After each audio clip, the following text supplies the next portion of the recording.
so difficult to cross right now for teams out on the northeast side, which is why you're seeing so many teams committing down to this southwest edge, right? To being a little bit more uncomfortable, a little bit too close for comfort, but you don't have that major blockage of trying to get across that open ground, which is going to be difficult for Vitality, unless they can find a big opener, crack the can open with that AWN, land that shot, and try and find that pick. Ooh. Oh, that's Aurora. a huge one. Aurora getting spotted. I think 4 Thrives are getting stuck into the fight. 4 Thrives, 4 players alive. Aurora having one of their players flushed away, and now Hazaifa close up into the fight. The bump action for Reapers, trying to hold the door, but the SK-12 has a couple more rounds behind it. And Ziol goes down quickly too, with 4 elims already on the card. Aurora gonna be contributing to the points tally for 4 Thrives fairly soon, it looks like. Doc goes down. Wow. The big boom through the window. And Aurora ain't got nothing in the face of 4 Thrives, who look to mark the start to their ascendancy. And the crowd goes wild here in Paris, France. The 4 Thrives fans are chanting their name. This is what they want to see. And this ain't going to get just any squad here, folks. This is against Aurora, who has been crushing it here so far. So that's the 4th place team out. 4 Thrives in 6, now with 6 eliminations, looking really, really strong to start the day. Oh yeah, that's exactly how you want to kick things off. But remember, as we said before, it is a marathon today. You can't allow yourself to get tired out. I mean, it's excellent when you find those moments, when you find those high octane, high adrenaline moments, but you cannot allow yourself to drop off after that. So I hope that they're going to have their heads screwed on tight so that they can keep their nerve for the rest of the day as well. And there is still much more of this match to play, so they have to get a lot further. And in this position that they are right now, against Nongshim Red Force, I feel like they potentially could have a good time, but they're going to have to shift northwest away from their current location, past San Martin, which is going to contain, I would say two, I was going to say 2 teams, but it's 1 plus another player. Top's the last player alive for Flash. That was dealt with earlier by 4 Thrives themselves. So, yeah, you can see Tops does get away from now. Now 4 Thrives, man. I'll tell you one thing. When it comes to the finals, I'm already feeling a different level of aggression here. Like, these teams are pushing immediately. The second they feel weakness, they're sending it. Now here comes Aura. We saw Sky get an elimination in the feed. We're gonna keep an eye on this one, though. This is still outside of the circle, just to that bottom right side of San Martin. Yeah, this is on board with the fight in the northwest now, as Horror are able to find Salme. They got that flush that they found the knock for earlier. And Godlike, they are now down to 3. S-Power, though, can just regroup over towards the rest of his team, and they should be fine out there. Horror can look to try and navigate their way forwards. I don't expect another fight between these 2 teams, maybe for the next minute or so. Oh, dear. Oh, no, not like this. That's a real bozo play right there coming through. Yeah. That's Max Man's grenade of the day. He almost got away with it too. You know what I'm saying? But our observer's just too good, right? Had to show the replay real quick, just in case you missed this, right? That is where it's at. Yeah, so unfortunate for Aurora. And it just goes, and I'm telling you folks, at this level, I mean, we got $500,000 for first place, and it's little mistakes like this that hurt, but we can see Razy with the AWM starting to put in some work. Shouldering that can opener. Looks to try and split the seams of Tianba's hold on the longhouse, but we know what Tianba can do when they're holding down a longhouse, so we know what Milu can do at least. Vitality want to try and find it. The res comes through. Milu is low HP, but he can get some healing done. Razy is close by. Another stepping forwards, but staying on the rooftops here is bold from QZZ. It may just work with a nade. In response is Brutal, and another to follow it up over towards Aching. Now only 1 player in the longhouse. Milu looking to try and hold it down. With the Molotov burning, it's going to slow it out, but there's the off angle coming through from Axel. Where's the backup coming from Eagle? He's too far away to get involved here. The nade dribbles down the stairs. Might prove to be difficult to get past there. Does go down. And the res is still yet to come through. 3 players now for Vitality on the inside. Nade's cooking. Axel with a long one. Up to the top floor. May just blast them apart, but Eagle, he's just chilling. What is going on? He's leaving it up to Milu, saying, you got this, bro. Oh, I guess you don't got this, as Axel gets the nade onto him. So that is Tianba just getting picked apart here. And really unfortunate for them, but you know what? Vitality soaking up some good points. I mean, the Eagle has flown away here. It is not what you want to see. I'm not entirely sure what he's trying to do. Maybe he wants to keep that forward position, but the rest of your team's dead, mate. You need to do something about that. Vitality were able to run through there. They got a really great opener with that AWM that we were talking about, the can opener on the position.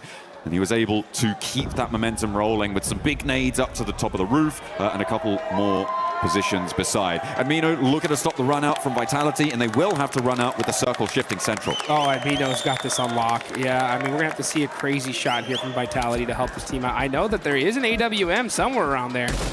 And oh, nice shots there. They know exactly where he is. They say, oh, you think you have this down?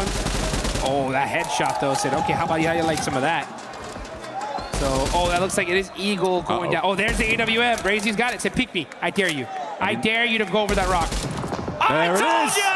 That is it! Brazy taking him out! Boom! Takes him down from behind the rock. What a pickup coming through from the shot. At the end of the AWM barrel. Beautiful stuff. They baited him into thinking it was a rifle fight as well. Yeah. Little tickle trades, and then he was like, I'm going to win this trade surely. And then he's like, bam! Boop. You didn't expect that. Claps back, and immediately now Godlike down to 2 players alive. After losing one earlier to Hora on that northwest edge. Ooh, Tizzy, that's not good news. And that's immediately flushed by 4 Thrives on the southeast. Now we're gonna go ahead and see Vitality. That goes to show you, folks, the bolt action could change the game for you. And it works out here. AWM clutching it up. Now you can see the rest of Godlike just gonna have to hold those buildings for now. This is inside of the circle. Vitality, they know they have the numbers here though, so they're like, all right, there's gotta be a couple of players of Godlike somewhere. Can't just run into these buildings for free. Just trying to get a little bit of information. And yeah, ooh, doing some little pre-fire shots onto some windows, looking to possibly catch somebody off guard. But here we go into the end game. Stage 5, circle starting to close. And this is an interesting one. I mean, we still have San Martin in play. A lot of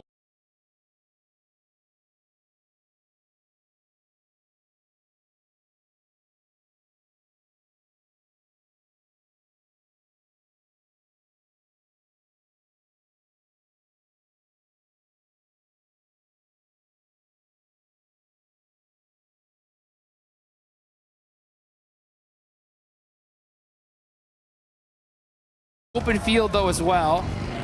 You can see Aaron getting in some headshots onto So Easy, and now here comes Team Vitality on the push. They're looking to roll around. 2 players now remain for Godlike. Federalis leads the charge into the position. S-Power first to face. Molotov on the window, burns him down. Immediately toasts him. And now S-Power on the inside has more to say. The suppressor on the end of the SK-12 makes it quiet, but it's speaking loud with it. And he looks for more as well. 3 players fall at the feet of S-Power, and he looks for the flushes to keep it going. Manya will not be in this fight just yet as he drops for another flush, and in comes the backup. Manya. He hit him with the Molotov, and now Razak is down to 1 HP, And there they go! S-Power with the 1v4! Ascendancy coming through for Godlike on the north side. Vitality, they thought they'd taken enough out of them, but no, the gas in the tank, burning. Let's get this going. Are you kidding me? Day 2 of the finals starting off hot here. Multiple 1v4s. S-Power at the end of the day yesterday said the domination begins, and now it has begun. Unleashing that luxurious hair, sweeping it left and right with the shotgun shells ringing out in the ears of his enemies. Vitality have no idea what hit him. Milu, S-Power, these longhouse shotgun plays, I'm telling you, man, there's something special about it. I love to see it. I absolutely adore it. With 5 eliminations now in the game, Godlike looking to keep their march going, but they have to get across some open ground here. E-Arena will be fully aware of what has just occurred on their north side. They should know exactly what has unfolded, and crossing this open ground is going to be difficult. I imagine that it's more likely they may look to sweep to the east, get a little bit more coverage as they may try and approach Ulf or sweep through the remnants of other teams across the map. Let's see how the rest of this match turns out. It's already been so hot here. Coops had a 1v4 earlier. They're sitting with 4 points on the edge of the circle. Satan, I believe, does have a position. Oh, I think this is still out of zone, so they're going to have to start pushing up here. Ooh, XEY in the blue, and this one hurts. This is stage 6. This one's going to start chunking you down. So he's going to go ahead and get himself healed up, and yeah, already getting shot. He's like, oh, I thought I was safe. Nope. You thought. Yeah, you thought. Down he goes on that side. All too happy to pick up the point there. They're now on to 6 eliminations, and that will hopefully bolster them. Oh, he was going to find the shot onto S-Power as well. I mean, I said I was thinking they were going to wrap East. I didn't say thought it was going to be successful. Yeah. It's still a really tricky approach here. And down goes Manya, but they have left an impression on this match. Godlike can hold their heads high on their route out of this game. Hey, it's plays like that that could be the difference, right? I mean, from a big jump in prize pool. So, I mean, Godlike losing players early, still put some good points on the board on the back of that 1v4. Looking on over to Enigma Galaxy, though. What are they going to do? They got their eyes set onto Ida. And it looks like Hoops does get caught, though, on the transition by Sky. But he should be able to get safe here in res. I like the fact that Rauf is starting to throw some util up on top just to buy his teammates some time. And they should be able to get the reset here. I mean, that was a long-range assist coming through. Hodder on that north side, I think that's at least 300, if not 4, away. And that's a really helpful hand over towards Ida to leave Enigma Galaxy on 2. Ralph now in position to potentially look for the res, suppress the runouts here with those 2 nades lying in wait. Darkin mollying the corner. That's actually going to help them. The res coming through. So for Ida, they're keeping them on the outside, sure, but they're keeping themselves on the inside as well, which is going to allow Enigma Galaxy to get back to fighting form, and they're in the zone too. E-Arena versus Aura on the north side, though, that looks like it could get nasty soon. Yeah, I think Ida are just kind of holding him out here because they realize the zone is coming and the edge of this might be outside of it, but let's see how the play ends up reading out. Satan throwing in some nades in there, trying to get that crucial first knock. Rita trying to make some plays. Oh, the off angle here from Ida is going to be huge. Let's see what he can do from that spot. Could have been huger, but I think he just dropped the nade into the sand dune instead of throwing it over towards the opponents there. Not quite as efficacious as you need it to be. You can see on the picture-in-picture there's fights across the map. Horror really suffering against E-Arena as Enigma Galaxy still hold to stay on over. Ida on the run out now, rolling around the edge. Emre goes down, and there is just a cacophony of shotgun shells blasting them back. A tide of lead sweeps them straight back in the door they ran out from. I'm so shocked that they ran out like that. Let's see what Enigma Galaxy can do on this push, though. Darkin's up on top, Coops in the front line with the S12K. That's the weapon you want in the CQC. The best close quarters combat gun in the game. Now let's see what Ralph can do. Everybody shotguns out. Oh, nice play there from Ida, catching some little angles there, peppering up the side of Ralph. These guys are level 3'd out of their minds, though, right now. Oh, goodness me. There's the off angle. I think that's E-Arena taking shots across the way, because, of course, E-Arena did clean up the fight with Horror just a moment ago as well. Hot Jukes on that northern side. They got some really big openers with a couple of nades on board, and were able to convert. Oh, the bounce! What a bank on the nade there from Coops. And now just one player on the top floor, and the shotguns are going to continue to put the pressure down. But there is still a little bit more left to fight, as Enigma Galaxy are taking shots from across the way. They get rid of Ida, but now Ulf step into their shoes. Take down one Turkish team.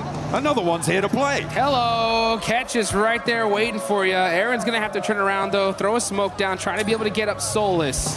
Enigma Galaxy though, great start, 8 eliminations so far. Ulf have 9 though. They're looking to put themselves up on the leaderboards here. But hey, E-Arena's gonna have something to say about that. They're gonna go ahead and start throwing some util onto the side of Ulf.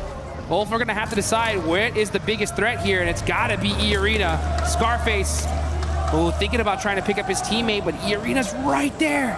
Oh man, this position is really annoying for Ulf. If they could have gotten rid of Enigma Galaxy, it would be so much more free and easy for them. They could take control of that whole Dune all the way out to their west side, but with Coops and Ralph still in action, they are penned in here. Soulless bleeding out, and E-Arena can start to establish that chokehold on them.